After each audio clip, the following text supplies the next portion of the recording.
and you're just a pretty face. Just to be whoever you are is no disgrace. Don't be scared if you don't fit in. Look who's in the reject bin. It's the Raggy Dolls. Raggy Dolls. Raggy Dolls. Raggy Dolls. Dolls like you and me. Raggy Dolls. Raggy Dolls. Raggy Dolls. Raggy Dolls. Made him perfectly. So if you got a bump on your nose or lumps on your toes, do not despair. Be like the Raggy Dolls and say I just don't care. 'Cause Raggy Dolls, Raggy Dolls. Raggy Dolls, Raggy are Dolls. happy just to be Raggy Dolls, Raggy Dolls, dolls like you and me. It was a fine sunny morning, and Sad Sack was feeling hungry. There was a dull ache deep down in his tummy. That's where food ought to be, he thought. He looked at the others. They were fast asleep. I know, thought Sad Sack. I'll make everyone a surprise breakfast. He quietly climbed out of the reject bin and made his way to the canteen. It was still too early for anyone to be about, or so he thought. "G'day," said a voice. And before Sad Sack could gather his wits, a big toy kangaroo hopped off a tabletop and landed right in front of him. "How's it going, sport?" said the cheerful stranger. "Where did you come from?" spluttered Sad Sack. "You made me jump." The kangaroo grinned. "Oh, no, mate. You didn't jump. I did." And to prove his point, the kangaroo jumped back on top of the table, over to the cooker, and high in the air towards the sink. "Now this is what you call jumping." "Look out!" yelled Sad Sack. There was a crash as saucepans went flying, and a splash as the kangaroo landed in a bowl of washing up water. "Whoops," said the kangaroo, looking sheepish. "I don't suppose you could give us a hand, could you?" The soaking wet kangaroo was too heavy to climb out of the washing up bowl by himself. Sad Sack got a chair and tried to help him out. He heaved but couldn't keep his grip. The soapy water had made the kangaroo all slippery. "What on earth is going on?" demanded Dotty. "What a mess!" exclaimed Princess. "Good-day," said the kangaroo, dripping all over Sad Sack. "No worries, just a slight mishap." Sad Sack groaned. "You're squashing me." "Sorry, sport," said the kangaroo. "No hard feelings." "Struth," muttered the soggy kangaroo. "I'm as floppy as a dingo's tongue." The Raggy Dolls helped him up. "We shall have to dry you out somehow," said Dotty. "We'd better clear up this mess first," said Lucy. "It won't be long before the factory opens." I'd like to give you a hand," he said. "But right now, I'm about as much use as a chocolate teapot." Sad Sack was not amused. All he could think about was missing his breakfast. When the tidying up was done, there was another problem: how to move the kangaroo. "He's much too wet and slippery to carry," observed Lucy. "No problem. We can use my wheelbarrow." With some difficulty, the Raggy Dolls pushed the kangaroo all the way to the big field. Exhausted, they sat down, just as the factory hooter blew to signal the start of another working day. "Phew," said Dotty.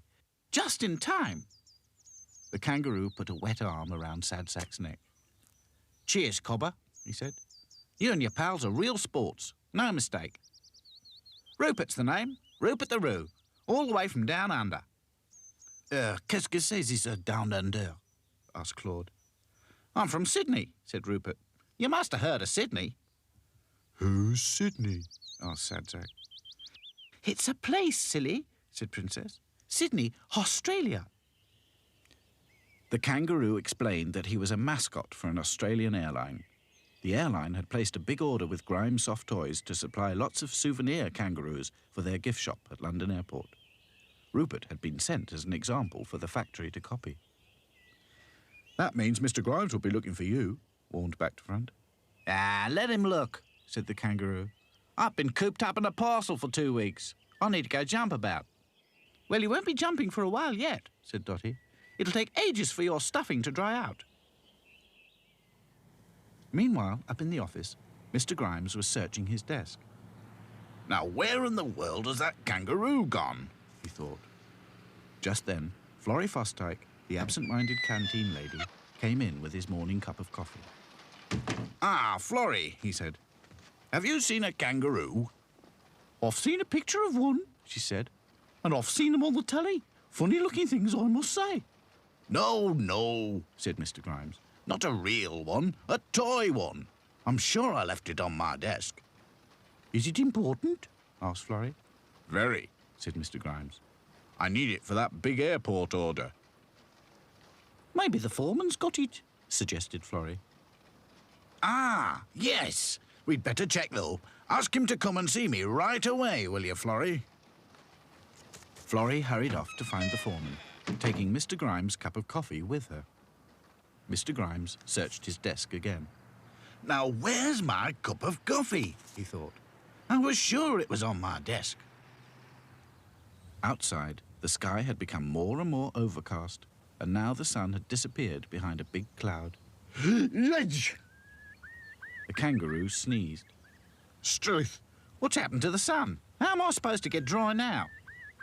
What about a mangle? Suggested Sadsack, still annoyed with the kangaroo for making him miss breakfast. Maybe there's another way, said Back to Front thoughtfully. Yeah, no problem. Hi-Fi, you come with me. We'll meet the rest of you back at the treehouse. Whatever is he up to? Said Lucy, watching them go. We'll find out soon enough, said Dotty. Come on, anything's better than sitting here waiting for the sun. The kangaroo sneezed again. Hedge! Do you think you can manage to hop a little? Asked Princess kindly.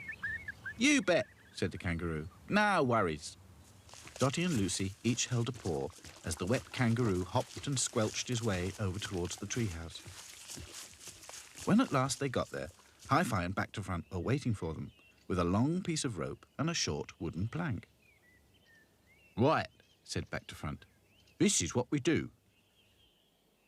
In no time at all, the Raggy Dolls had made a swing, tied to one of the highest branches above the treehouse. I don't get it, said the kangaroo. You will, chuckled Back to Front. You're looking at the Raggy Dolls' deluxe kangaroo spin dryer. Everyone was puzzled until Back to Front explained. He told Rupert to put his tummy on the seat and hold tight. Next, the Raggy Dolls twisted the swing round and round until it was as high as it could go. Are you ready? Called Back to Front. Fair dinkum, replied Rupert. No worries. All right, let go, said Back to Front. Slowly at first, the swing began to unwind. Then it gathered speed. Faster and faster it went, throwing out drops of water like a shower of rain. The Raggy Dolls had to run for cover. Where am I? He said. Everything's going round and round. I'm as giddy as a fruit bat in a whirlwind. Maybe so, said Princess, but at least you're dry. Struth, you're right. It worked, said Rupert. Thanks, mates. You're real bonza pals. Just then, the sun came out again. The kangaroo jumped for joy. Yahoo, yahoo, I'm Rupert the Roo! And he jumped and bounced all over the big field. Next day, Mr. Grimes was amazed to see the missing toy kangaroo back on his desk. And as for Sadsack, he overslept. Just to be on the safe side, he'd had his breakfast the night before. It's not much of a life when you're just a pretty face. Just to be whoever you are is no disgrace. Look around and you will find people of every kind, like the Raggy Dolls, Raggy Dolls, Raggy Dolls, Raggy Dolls, dolls like you and me. Raggy Dolls, Raggy Dolls, Raggy Dolls, Raggy Dolls, made imperfectly. So if you're not at ease with your knobbly knees and your fingers are all fuzz, stand on your two left feet and join